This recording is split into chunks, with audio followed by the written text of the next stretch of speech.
Something to go back with another video. I'm Strange Wang. He's Nate. And today we're doing an ET review.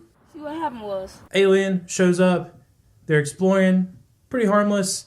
One of them gets left behind. Everyone else bolts because some white people show up. They scurry off. They leave ET behind. Little kid meets ET. Little kid's backstory. Comes from a broken home. Dad ran off with some bimbo to Mexico, even though he doesn't even like Mexico. Left behind older brother, kid who's our main protagonist, younger sister, played by a very young Drew Barrymore. Before they did drugs. Right.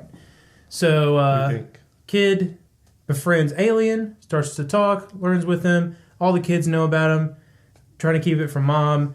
Kid develops some sort of like psychic bond with the alien, so they kind of feel the same thing, stuff like that. Scientists find Alien. Alien starts to die because he's not from here. So it starts messing with the kid because they have that weird bond. The power of love, I guess, saves the alien's life. They ride some bicycles. They get a really cool shot in front of the moon. Alien's homeboys show back up. They have a sad goodbye. And off on their way we go. Let's talk about it. Do I think this is a good film? Yeah. Do I have problems with the film? Yeah. The beginning of E.T., the moon and E.T., E.T. with the beer, Drew Barrymore meets E.T. A lot of classic scenes in E.T. Mm-hmm. That's very memorable. Mm-hmm. They're great. I think that overshadows the movie, though, because in between, that's where I'm like, I don't buy this relationship 100% that everyone else does, because it's some people's favorite movie. People love E.T. People do love E.T. Like, there's an E.T. park, like, with roller coasters and shit. I was Mm-hmm. like, it ain't that good. It ain't roller coaster worthy. But to me, that's the problem with it. You have very classic scenes, but in between the relationship, the bonds, that isn't strong enough for me to believe that this kid's crying over an alien when he's dying in front of scientists. That they have that good of a bond. And I don't buy that. That's why I don't like E.T. But it is a very good movie. Very well directed. The writing, that's where I think the story, that's where it lacks. Okay. Acting's good too. Yeah, the acting is phenomenal. So how many times have you seen it? 2 or 3 times. Like, really? Yeah, really. When's the last time you watched it? When it came out on Steelbook. Okay. For the anniversary last year. Gotcha. All right. So I think you should go watch it again. Thanks for the advice, Telly Savalas. The relationship is the high point in the movie to me. So, and that's like, I mean, you know me, that's what I value in movies anyways. I want good relationships between characters and stuff like that.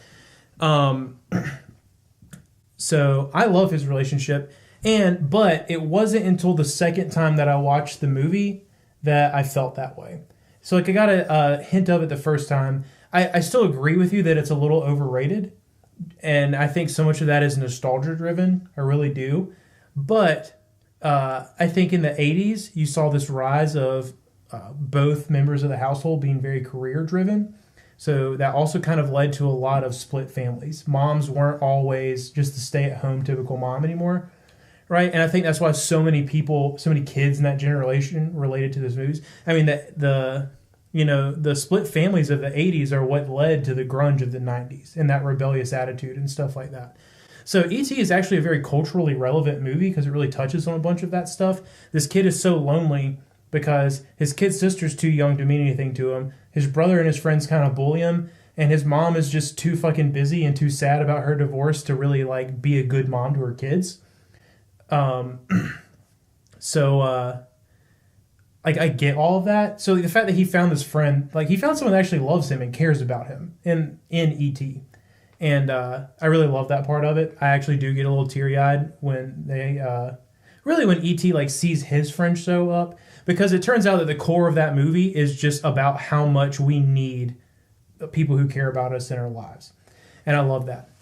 So the thing that I love most about it is what you think it's lacking. Right! I hate the way E.T. looks. I hate the design for him. Like, he looks like a ball sack. He does. And that's such a personal nitpick. No way. Shut up. Ultimately, my reason for thinking that it's an overrated movie is just it's what you said. It's a good movie. I would even say it's a great movie. Like, And I also well, you didn't say just this. This movie is such a Spielberg movie. It is. And Spielberg you're right, he does have lots of really good scenes. Well, when I said it was very well directed. Yeah. I'm not saying you're bashing Spielberg at all. To me, what's most recognizable about Spielberg, what makes a Spielberg film, is it just has this whole vibe to it. Like you can just feel it. His movies just have magical, mystical. For me, they just have a way of it's like a warm hug from a movie. Yeah. Like that's how I feel about Spielberg movies. And the score from E.T. is phenomenal. It's really good. And that is what does it for me. But I need more than the score and more than just me really enjoying the character relationships to suck me into a film. It gets nostalgia points from the people who grew up in that decade, who are the majority of film critics at this point in time. Yeah. So I really do feel like the more millennials and people from our generation become more big name critics and stuff like that, E.T. will not get the bump that it gets, which is why we say it's a little overrated. Comment down below how you feel about E.T. in the comment section down below. Like, comment, and subscribe.